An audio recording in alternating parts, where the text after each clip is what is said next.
Okay, so I'm going to finish this review of Why We Hate Us.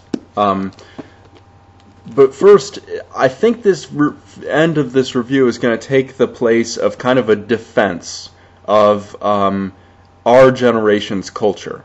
Because Dick Meyer isn't in Generation X or Y or Millennials or whatever. You know, he's definitely old school. He's a baby boomer. And so he sees tattoos and he thinks, oh, they're all punks.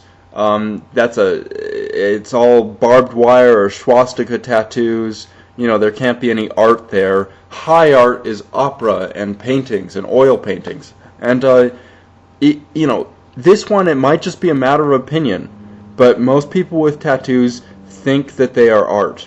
Maybe they're wrong, and you need to explain why they're not art to them.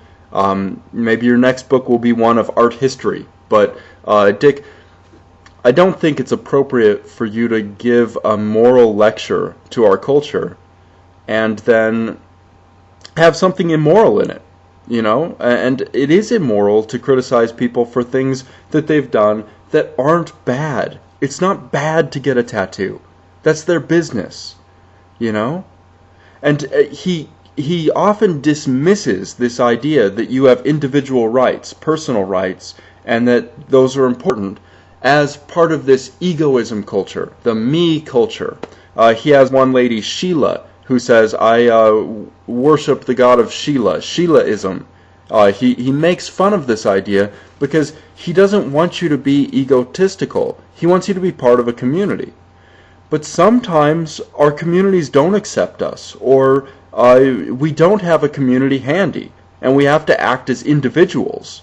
And when we do, and if we get tattoos, or if we, I don't know what, we walk off the beaten path, and then you scold us, and we respond to it, well, Dick, we're not acting without character, you know, we're just behaving the way we would naturally behave, and we're not trying to damage the culture or take away your social capital or anything like that. Here, let me explain something else, because I go a step further than most people. I think most people would object to Dick's kind of invasive judgmentalism, and the thing is, I don't really object to the judgmentalism that much, right? If you're judgmental, maybe you just have found something that's worth being judged, right? And so one of Ayn Rand's better quotes is, "Judge and prepare to be judged," instead of "Judge not lest ye be judged." I don't have the exact quote, but I think that it's a good idea to just try and hold true, be a good person, and be ready to be judged, but also to judge other people so that you can make sure that they're good people and then respond accordingly. So I'm not against that.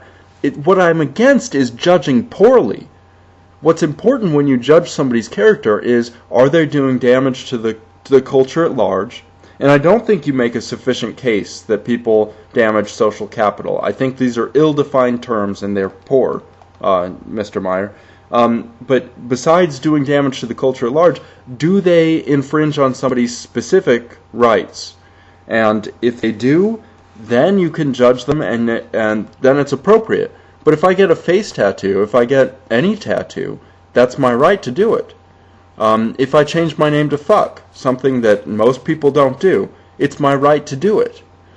So that brings us to this concept of defining deviancy down. Now, this is Patrick Moynihan's concept. He's a Democratic senator from New York.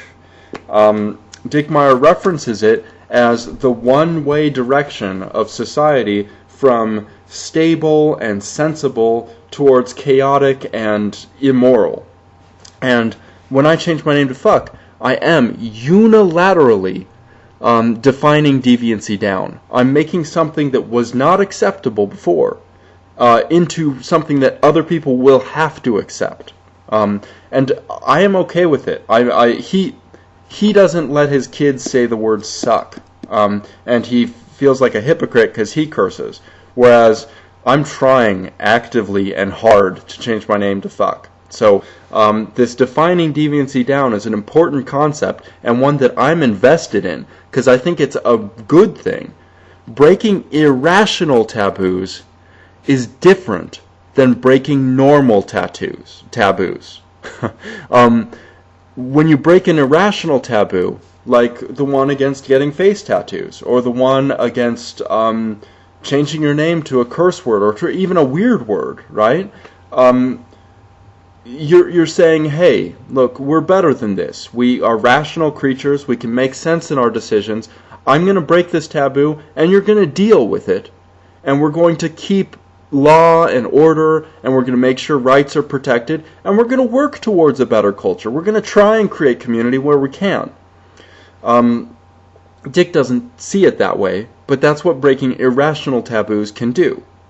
Now, breaking rational taboos, that's a little different. So the guy he calls Pigman, and I don't like how it dehumanizes people. That's one of my tabs. I don't think that people should dehumanize people in text or when they talk about people. When you call them scum or whatever, I don't like that. I think that if you have a problem with somebody's behavior, then the best thing to do is to criticize the behavior. But anyway, as far as the very rude people that he gives personal accounts of in the book, yeah, I agree. Try and be polite. It's appropriate to apologize if you've made a mistake. Ask for forgiveness. It's appropriate to try not to hurt other people's feelings, but not at the expense of our rights. And our rights are something we have to be diligent about and work towards.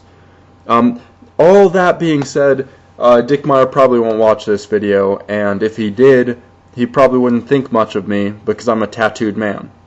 So we're not going to come to terms, I suppose. But I want you to see defining deviancy down as a move towards the future, because it's our generation that's going to have to live with a culture that includes many more things than Dick Myers did.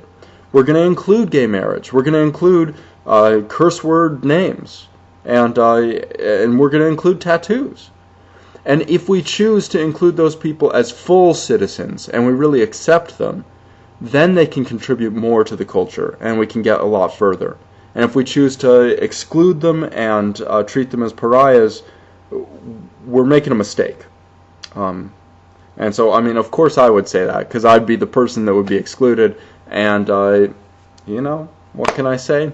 Thanks for the book, Dick, and tone it down a little. Yeah, I'm not sure that you're decreasing hate by writing Why We Hate Us. Sounds like you're complaining enough that you might be creating a little hate. But then again, I felt threatened by the book because you attacked the group of people that I'm within. And I would like to be a person that you consider of high character and a polite person. But what can I do, man? I got a tattoo. I'm crazy. Peace. Bye.